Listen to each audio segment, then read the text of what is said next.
Hello again, and thanks for being with me here today. So no matter where you are, or maybe you're alone, maybe you're with somebody, maybe you're not feeling too good.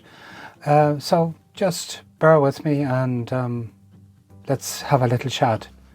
And what I want to talk to you today about is, how do you take things personally? Yes, think about that. Do you take things personally? Because when feelings are very, very strong, they automatically overwhelm our rational intelligence and prevent a more subtle or wider viewpoint from being considered.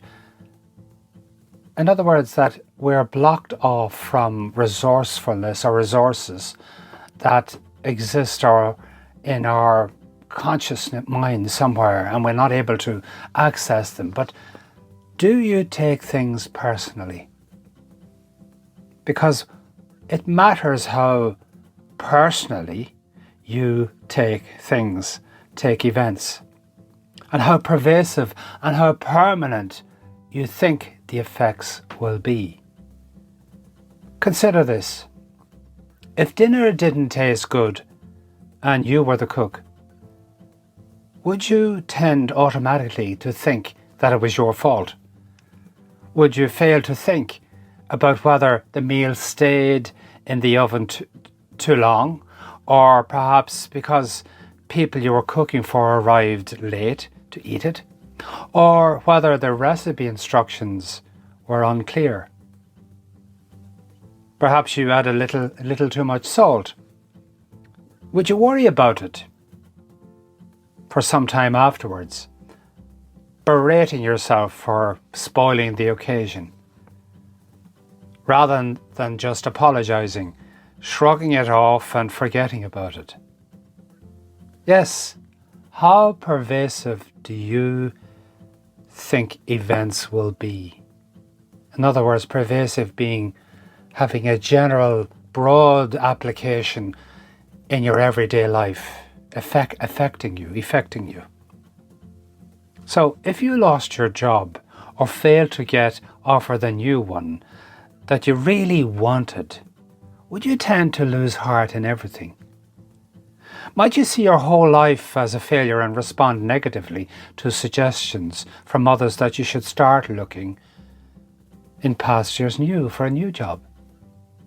How permanently do you think the effects will be for you? After all, we're talking about you, wherever you are or whoever you may be.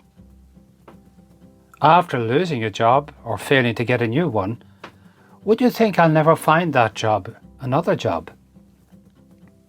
If you failed an important exam, would you view your whole life, your entire life, as a failure, being blighted by that one single event?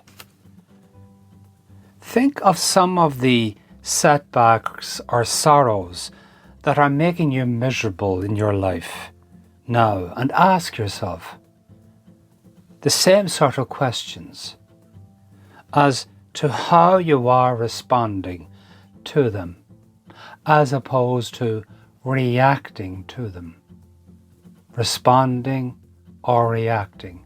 And I suppose in an ideal world, to respond is the more mature, the more resourceful, the far better place to be, rather than reacting.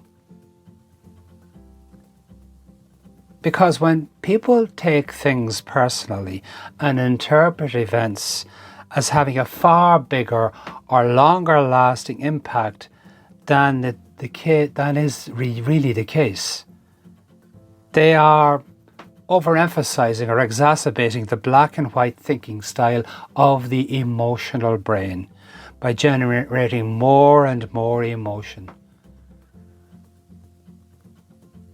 And I introduced to you the concept of cause and effect. Now, it's not the standard understanding of what cause and effect is, or what cause and effect, or our understanding of what we mean when we say cause and effect.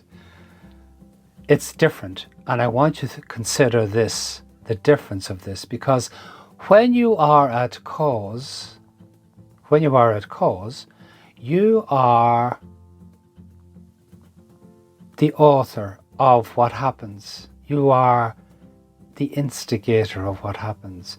You are the one who is detailing what it is you want in your life, what it is you want happening. However, when you are at effect, you are at the effect of other people, of other situations outside of yourself, maybe organizations outside of yourself. You are at effect. In other words, I like to think of it that you hand away or hand over to that organization or that person or that whatever it is, you hand to them your remote control. And you say, look, go ahead, press my buttons, and I'll do what you want me to do. Or rather than saying, look, no, that's my remote control, bring it back, I want it back to me. I'm going to press my buttons. I will be the at cause, rather than being at effect. Think about that, and think of maybe situations in your life where this may apply. Now, in effect, to use that word, you turn on, when you are at effect, you turn on the fight or flight response, and that can cause the fight or flight response. And at another time, I'll talk to you about the polyvagal theory, which is a development further on from the fight or flight response. Now, you may get worked up into a stew of resentment or hostility or a state of pure anxiety by being at effect. And these are all the symptoms of being at effect. Your self-esteem may suffer. Thinking in ever more all or nothing terms. If something doesn't go according to plan or a relationship is imperfect, on almost every way, this is a complete disaster. In other words, you're awfulizing the situation. And this is why so many people out there are prone to depression and tend to be perfectionists. So, look at where you are on that scale of being at cause or effect. So, because when we focus on the negatives and let them loom large in our lives, we take on a power. They take on a power that isn't really real, that it's not real. The message is clear.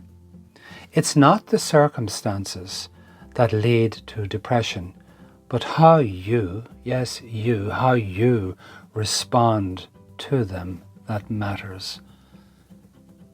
Ideally being at cause rather than being at effect. And there are simple strategies that can enable you and empower you to be at cause. Thanks for listening. Maybe comment below, ask questions, and I will answer, and I really do appreciate it. So wherever you are, because this is addressed to you, thanks for listening, as I say, and I look forward to talking to you on the next one. Bye-bye for now.